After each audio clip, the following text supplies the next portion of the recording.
Good evening and welcome to Reporters Diary. You are watching us on the Eco of India's Facebook page as well as on the YouTube channel. And before we move ahead with our team of reporters, let me put before you the major issues which are making news today. Sonia Gandhi has agreed to remain interim president of the Congress party till the All India Congress Committee elections are held. Earlier today, Sonia had offered to step down as the party chief. The Congress Working Committee meeting today witnessed a stormy start with Rahul Gandhi questioning timing of a letter sent by a section of the party leaders to the party president. Sticking to his stand, activist lawyer Prashant Bhushan today once again refused to apologize to Supreme Court for his tweets against the judiciary. Formation of a low pressure area in Bay of Bengal is likely to trigger heavy rains in Gangetic West Bengal in the next 3 days. The districts that are likely to be affected most are East and West Midnapur, Howrah, Hooghly, Bankura, Birbhum and South 24 Parganas. COVID-19 recoveries in the country have crossed 23 lakh and are more than 3 times the number of active cases of the infection, Union Health Ministry said today. And the fifth point that we have, which is news today, is a major point, is Chief Minister Mamata Banerjee has written to Prime Minister Narendra Modi urging him to postpone JEE and NEET exams amid the ongoing pandemic.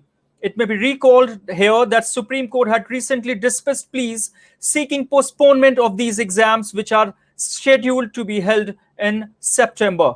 It had also remarked that precious year of students cannot be wasted. So these are the major headlines we have. And now I'm joined by our team of reporters, Debanjan, Riddhi, Razia, and Asmita. So we start with you, Asmita. What are the major headlines? What are the major issues in news today? Safi, while these days we come across a lot of stories that talk of only tragedies and trauma. Here we have one from Renok in Sikkim, where a junior high school is arranging for dry rations to be served at the doorstep of students who cannot attend school because of COVID restriction. And students who are coming to school serve midday meals. Those who cannot are getting ration at doorstep. Is this not wonderful, Safi? And Yeah. but Yeah. Safi, I have another story from Siliguri, which is of course not Yes. that encouraging. This is about online teaching taken up by all the schools for everywhere in India. But our reporter Sanchita Aich has done an extensive reality check in far-flung areas, mainly tea gardens, and found that the concept has gone into rough weather. Whether various of reasons that there is lack of connectivity, lack of smartphones, and lack of technical knowledge. Of course, the government is saying that it is trying to improve the situation, and of course, we will hope for the best. All right, Asmita. Thank you. Riddhi, yes, what's happening? Big issues in news today with you. Yes, I have some big news today.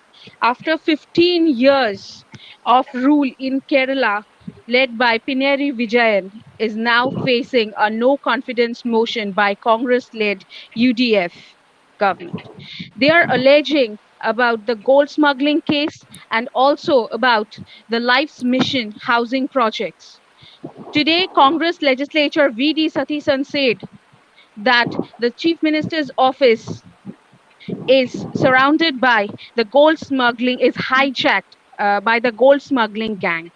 In other news that I have today, the Yamuna River, the level of water has risen to 204.38 meters. It's a very dangerous mark and it might lead to a flood-like situation. With Delhi's water minister Satyendra Jain saying that the government is keeping a close watch and is ready to deal with any flood-like situation. That's all from my Okay, so side. that's a serious issue out there in New Delhi. We move on to the Banjan. Yes, the Banjan, what's happening? What's making news today? It's administrative completely, a big development. That is an assembly session of West Bengal, West Bengal Assembly is to be held next month, according to sources. It may be held in the first or second week of September, keeping all safety norms in place. And as far as we have gathered till now, it will be a short session over 2 to 3 days where some important administrative works will be completed. And the second big one is that Chief Minister Mamata Banerjee today held an administrative meeting with officials of 4 districts, Howrah, Hooghly, and 24 Parganas, where she has instructed officials to take steps to prevent flood, which is quite imminent right now after this rain, which is likely to continue for the next 3 days. But something big that we should mention here, and as people of West Bengal, we may also keep hope, is that Chief Minister Mamata Banerjee has today said that she wants cycle manufacturers to set up factory in the state. According to her, the government gives a bulk order for cycles to provide to students under its Shobuj Sathi scheme. So she wants factories to be set up so that the production cost comes down. So I think this is a major one as far as industrialization in the state is concerned. It may be small, but it's a good start after all. Right, these are two major points here developing in West Bengal. One is the flood-like situation, which is affecting the districts in the south. All areas, I think there have been reports coming in from South Bengal. There are areas which are getting submerged in many places. So this is a serious situation. And what Dipanjan brings to us about cycles, bicycles, with the Chief Minister has said that if we are procuring bicycles, why not have a factory here in Bengal itself? So here is an attempt here's an attempt towards industrialization, but how much of it is going to really bring in sort of change in the industrial scenario is still a point we need to look into. We move on to Port Blair now. Razia, yes, what's happening in Port Blair? Shafi, just now I received an update. An inmate of district jail, Patrapur, passed away today. And out of 24 samples sent for testing, 11 inmates have tested positive. So this is the update which I have right now about this. And tomorrow I will. Razia, you're saying that we have COVID reports coming in from jail, like the inmates of the jail are COVID positive. Is that what you're saying? Yes. The Patrapur jail, district jail here, 24 inmates are tested positive, and one expired today. But his test is not done. COVID test is not done. This much information we received just now, and I'm updating this online. Tomorrow I'll give you more. But this is big. This is big news that inmates of a jail in Andaman. That's the big news we are getting from Andaman have tested positive. Now this is very important given the fact that these people are inside the jail, and despite all the precautions that have been taken, how infection has managed to make its presence felt, how it has managed to infect inmates inside a jail. Yes, Razia. Yes. The second thing about this, I'll give you a more update tomorrow, Shafi. And the second thing which I would like to say, as I already said, the inter-island traveling of the road journey is stopped here in these islands. But in its letter to CS, the Home Secretary Ajay Bhalla urged state and UT administration to ensure compliance of MHA guidelines. The Ministry of Home Affairs has advised state government and UT administration to impose no restriction on interstate and intrastate movement of persons and goods and services. It would be very good, Shafi, because the inter-island farmers are facing lots of problems here as their goods are not exported from northern middle Andaman. So with this order, the transport services will be resuming soon, and the farmers will be benefited. The next which I would like to say is that the Andaman Nicobar administration has made it mandatory for the passengers who are coming from mainland for going from mainland to undergo a COVID-19 test. They will be doing rapid test at the airport itself. But the passengers who are coming from mainland, they have to pay for ₹500 for this, and those who went for treatment under medical reason, they and their attendant will be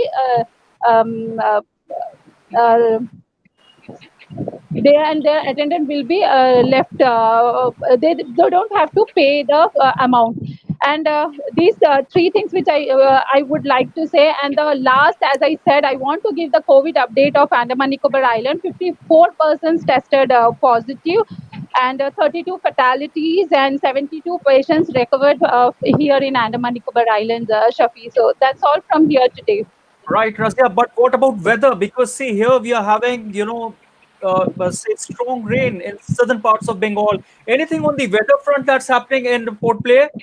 Weather, Shafi, it's too hot here. No rain, nothing. So it's quite heat. Sun is it's heat here. It's too hot and no weather. But people are praying for monsoon to come here so that it will be some relief to the island people. Right. So these are major headlines we are having from Port Blair. Before we wind up, viewers, here are the points which you have to keep tracking in case you are looking into what's happening, what's developing, which I said in the beginning of this reporter's diary is the Congress party. What's happening inside Congress party? Now, Sonia Gandhi has agreed to remain the interim president till the Congress committee elections are held. A big point again is Prashant Bhushan case. What's happening? What's next in this case? What's going to happen? Well, when Prashant Bhushan has not rather apologized, and the rain in southern Bengal, it's triggering a massive, it's having a massive effect in the district. So people who are watching us or who are from East and West Midnapur, Howrah, Hooghly, Bankura, Birbhum, and South 24 Parganas, please take care. Please, if you have homes out there, please take care and please advise people also to stay safe inside and indoors when possible when it's raining very heavily. And again, COVID cases, it's everyday update that we are sharing with you viewers. And last but not the least, here is Chief Minister Mamata Banerjee, who has requested Prime Minister Narendra Modi and has urged him to postpone JEE and NEET exams. So these are the major issues of the day. Thanks, Dipanjan, Riddhi, Razia, and Asmita for joining Reporter's Diary. Viewers, this is all we have in Reporter's Diary. You can join us again tomorrow at 6:30. We are having this program on our Facebook page as well as it can be watched live on our YouTube channel, both at 6:30. Thanks for watching Reporter's Diary. Goodbye.